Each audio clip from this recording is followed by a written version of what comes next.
By Samosa, inside the 20, inside the 10, he's going in! Notre Dame has scored! Go! You will be that driving force to motivate those coaches and those players to beat Southern Cal! Notre Dame is relevant again. The 20, the 10, fire, rocket, touchdown! Notre Dame is number one! It's a game of who's going to flinch first. We know that isn't going to be Notre Dame. Week 8. We move on here. The Pitt Panthers are going to limp into South Bend with a 2-5 record for the second time under Pat Narduzzi, whose seat right now is boiling hot. He is now, 2-5 for the second time in his tenure since 2015 at Pittsburgh. Narduzzi has been a Notre Dame hater forever. He was 3-4 as a defensive coordinator at Michigan State, and now 0-3 at Pitt, with the one close game being in 2018 when it was 19-14 Notre Dame. Narduzzi also said this in 2020 when Notre Dame saved the ACC by joining and playing. Narduzzi said, to me, it's either you play with us or you don't play with us, you know? You'd almost like to boycott them, but if you want to play in the ACC, come play in the ACC. And if you don't want to play, let's not give them 5 games. Go let them play BYU or whoever they want to play. We shouldn't be giving them games. Get a win and then talk against us, Pat. I mean, that's all I got to say. Anyways, Pitt is 2-5. They opened up with a 45-7 home win over Wofford, and then things went south in a hurry. They had a 27-21 loss at home to Cincinnati, a 17-6 loss at West Virginia, 41-24 loss at home against North Carolina, and a 38-21 loss at Virginia Tech. We saw in that 4-game losing skid, we saw Phil Jurkovec, former Notre Dame quarterback, benched, and somehow they beat number 14 Louisville 38-21, and last week fell at Wake Forest 21-17 amid another officiating controversy. So, guys, this Pitt team, they're going to roll in 2-5, not looking good. They got a quarterback as their tight end, JR. Pitt, this is one of the head nod picks maybe of the week. Oh no, never in a Notre Dame Pitt game can it ever be a head nod pick. This is a historic rivalry. These are two very prideful schools.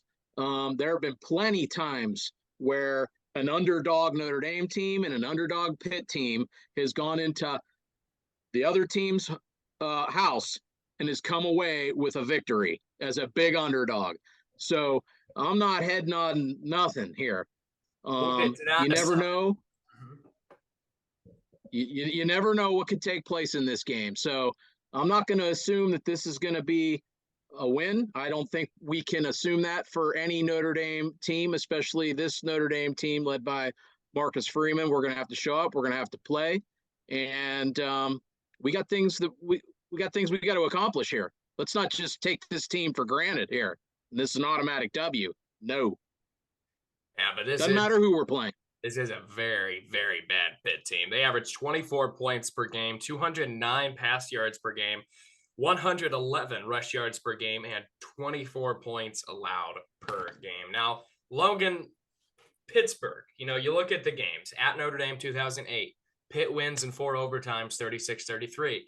In 2009, 27-23 at Pitt. 2010, Notre Dame wins 23-17. 2011, it was 15-12 in favor of the Irish. In 2011, 2012, it was 29-26 in 3 overtimes. Notre Dame pulls out victorious. The undefeated. Yep, keeps their undefeated season alive. That was an awful Pitt team, by the way. 2013, Pitt wins 28-21. 2015, Notre Dame blows them out 42-30. And then 2018, it was 19-14 Irish. And in 2020 was a 45-3 victory for Notre Dame. Pitt always plays Notre Dame tough. No matter where the game is at, they always seem to be the trap game for Notre Dame, Logan. Yeah, I hate this game. One of the best games I've ever went to was a Notre Dame Pitt game in that 2012 year. That team was 4-5. I remember they were 4-5. I want to say, I probably have to look it up, but they had one conference win in the Big East. And then they Yeah, in the Big East, and they had lost to Youngstown State earlier in the year. And we found ourselves down 20-6. So JR hit it right on the head. You know, you can never, take Pitt for granted. You know, they're 2-5. They're going to try to fight for a bowl eligibility. Narduzzi, everything, the rivalry, everything. When you take into account, it does scare me a little bit. Coming off the bye, you hear that guys are getting healthy, guys, are getting better, but you get 2 weeks off. Are you going to be ready to play a 2-5 Pitt team? That's up to Marcus Freeman. Pitt isn't terrible though. Like, I won't say that they are god awful. They have some weapons that scare me, but I think obviously we need to show up. We need to get this win. We're still playing for a New Year's Six, and with Clemson losing last week, we got to make sure that any opportunity that we get to blow a team out, we do. So this could be a weekend where we could see that happen. I don't know if that will happen, in my opinion, but the line's 20, so we know what Vegas thinks, but. That's where we're at. This game is always nuts. Yeah. Dylan, this game, as Logan mentioned, is always nuts. Anything could happen in this game. It could be 15-12, or it could be 45-3. I think this is one of the worst Pitt teams we've seen in a while, though. Yes, we I have agree. to agree on that. It is. I mean, this team is bad. And I know they gave, who was it, a run for their money? Did they beat NC State? Was that who it was? They beat Louisville, that's who it was. So, I mean, that's a good win on their schedule, especially looking at ours. But, right? I mean, I don't see it from Pitt. I just don't. I think the line, I do think they could cover because of based on history and the magnitude, and Notre Dame off a bye, they might show a little bit of rust. But other than that, I mean, this is not a game that I think is going to end in anything remotely to a loss. Interesting. Christian Valio, he has 647 yards since being named starting quarterback for the Panthers, and former Notre Dame running back Sibo Flemister has 282 yards this season for the Pitt Panthers. Sibo Flemister, man, I missed him a lot. I believe he exited in 2020. I think it was 2019. He made some noise for Notre Dame in the bowl game against Iowa State. Sibo Flemister, I remember hearing that name. All right, nonetheless, the injury report for the Pittsburgh Panthers against Notre Dame Fighting Irish. Jaden Thomas and Jaden Greathouse, both with hamstrings. Marcus Freeman said in his press conference yesterday that they are close to a full go. Jaden Thomas close to 100%. They're going to play, but they won't play every snap like we're used to seeing them play. And Deion Colsey is back 100%. So Notre Dame is getting healthier as the year goes on. And in prior years, we've seen Notre Dame kind of decline on the injury report, but now they only have those three, and one of them back, two of them back 0.5%. So JR, key to the game against the Panthers on Saturday.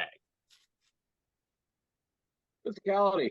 This is always line of scrimmage, physicality, line of scrimmage. I don't think this is going to be one of those years where we're going to have to worry about it. There's a lot of instability within the Pitt program right now. But again, they're going to show up and play extremely hard, physical, grind it out, line of scrimmage kind of game. That's just kind of how Narduzzi is. So we're going to have to match their physicality. We're going to have some success in the red zone. We can't settle for field goals like we always say. And we can't give them any reason for any optimism.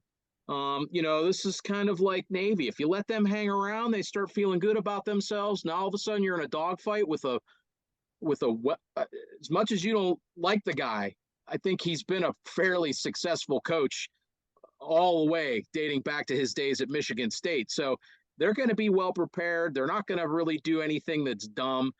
But they do have their limitations, especially at quarterback, what they're going on there. It's probably been an upgrade to switch quarterbacks, but we're going to have to win the line of scrimmage and match their physicality. That's, to me, the barometer. Coming off of a bye week, should be no issues in that. Absolutely. Dylan?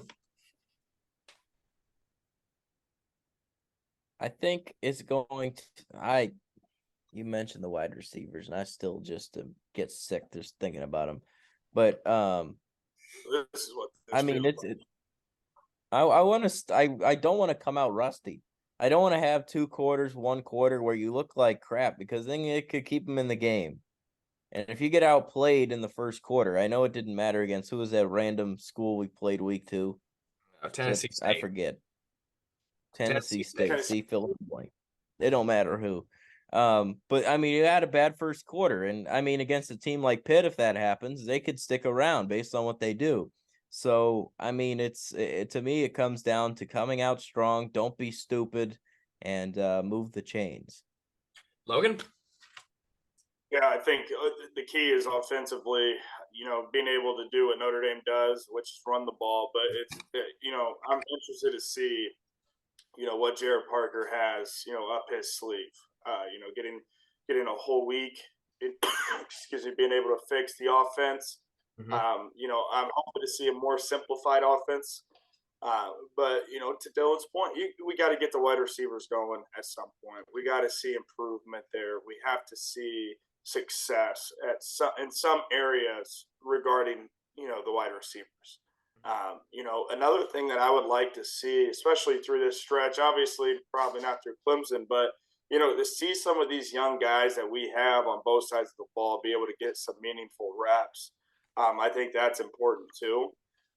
So it starts with our wide receivers. It starts, being able to execute like Freeman always talks about. But at the end of the day, it would be refreshing to see, life out of that wide receiver room. So that's going to be my key. I do agree with JR though. However, as well, being able to be physical, because this game's always very physical, and it's always a challenge. Right? So Absolutely. Hopefully we're to get it done Saturday. Absolutely. My key to the game. Yeah. My key to the game is to give Sam Hartman time to throw. You saw how much he did not have time to throw, or how little time he had to throw against Louisville, and we all saw what happened. I mean, he couldn't get the ball out, and he took sacks. He fumbled the ball a couple times. So give Sam Hartman some time to throw the ball to his playmakers. We got to have Mitchell Evans step up. He was pretty quiet against USC. So I'd love for Mitchell Evans to have a good game against the Panthers. Rico Flores is another one who was pretty quiet. And Tobias Merriweather, I would love to see them step up. All 3 of those kids step up on Saturday. All right. By Samauja, inside the 20, inside the 10, he's going in! Notre Dame has scored! Go! You will be that driving force to motivate those coaches and those players to beat Southern Cal. Notre Dame is relevant again. The 20, the 10, 5-5 rocket touchdown. Notre Dame is number 1. It's a game of who's going to flinch first. We know that it won't be Notre Dame.